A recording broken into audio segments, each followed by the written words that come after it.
Ibu bapak, saudara-saudariku yang dikasihi oleh Tuhan, Shalom.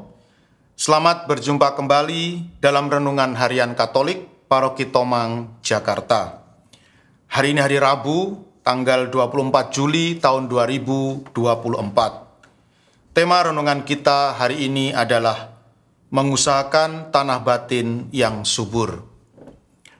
Ibu bapak, saudara-saudariku yang dikasihi oleh Tuhan, antara tahun 2010 sampai 2013, kebetulan saya bertugas sebagai romo di Kalimantan.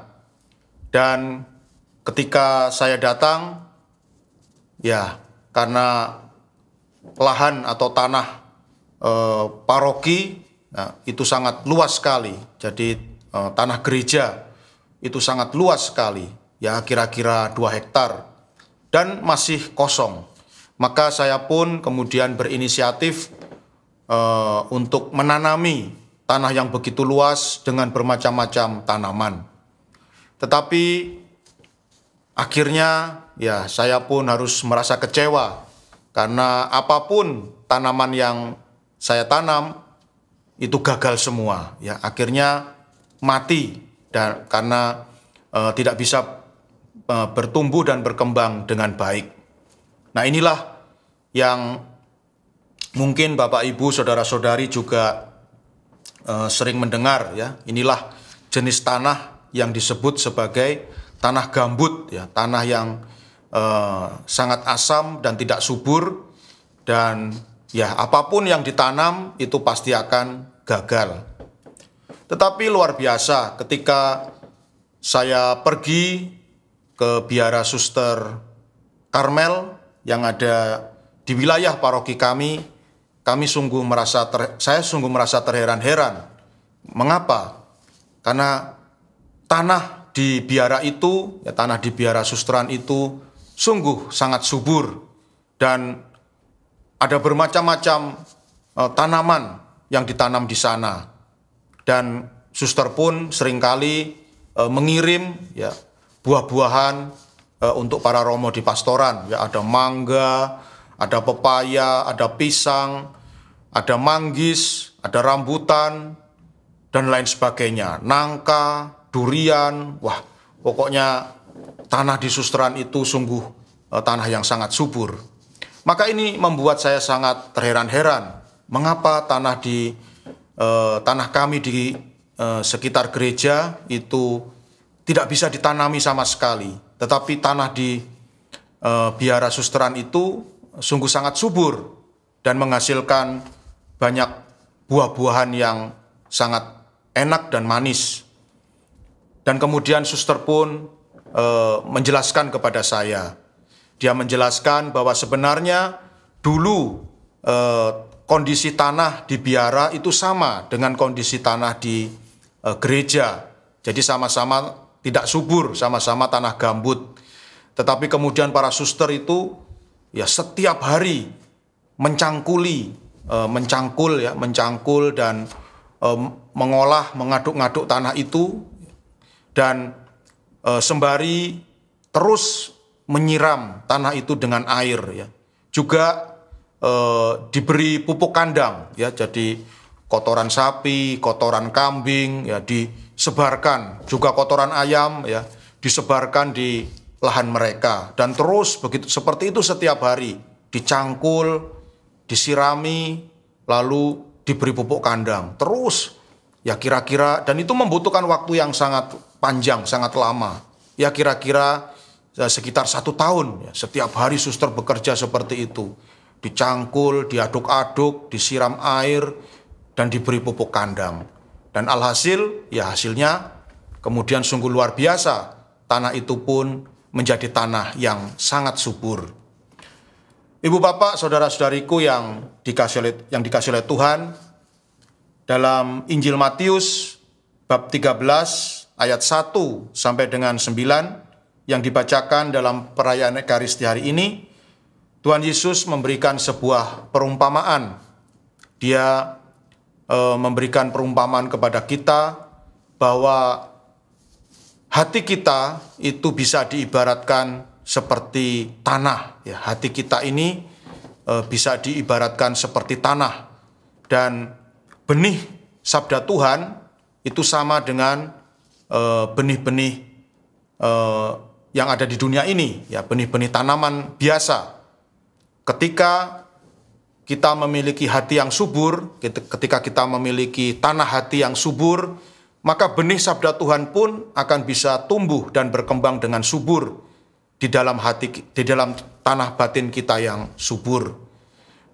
Sebaliknya, apabila kita memiliki tanah batin yang tidak subur, maka sabda Tuhan pun meskipun ditanamkan di dalam tanah batin kita, tidak akan bisa tumbuh dan berkembang dengan baik, bahkan akan berakhir dengan sia-sia. Ya, benih sabda Tuhan itu akan mati dan tidak menghasilkan apa-apa di dalam hidup kita. Dan Tuhan membuat perumpamaan bahwa kondisi tanah batin kita itu, tanah batin manusia itu bagaikan seorang penabur yang menaburkan benihnya. Ada yang jatuh di pinggir jalan, kemudian burung-burung memakannya, memakan benih-benih itu habis, ya, memakan habis benih-benih itu. Sebagian jatuh di tanah yang berbatu-batu, yang tidak banyak tanahnya, lalu benih itu pun segera tumbuh karena tanahnya tipis. Tetapi sesudah matahari terbit, layulah tumbuhan itu dan menjadi kering karena tidak berakar. Ya. Dan juga jenis tanah yang ketiga, benih itu jatuh di semak duri, lalu makin besarlah semak itu dan menghimpit benih itu sampai mati. Ya. Jadi benih yang jatuh di pinggir jalan, benih yang jatuh di tanah yang berbatu-batu, benih yang jatuh di semak duri adalah benih-benih yang malang, benih-benih yang mati. Ya. Tanah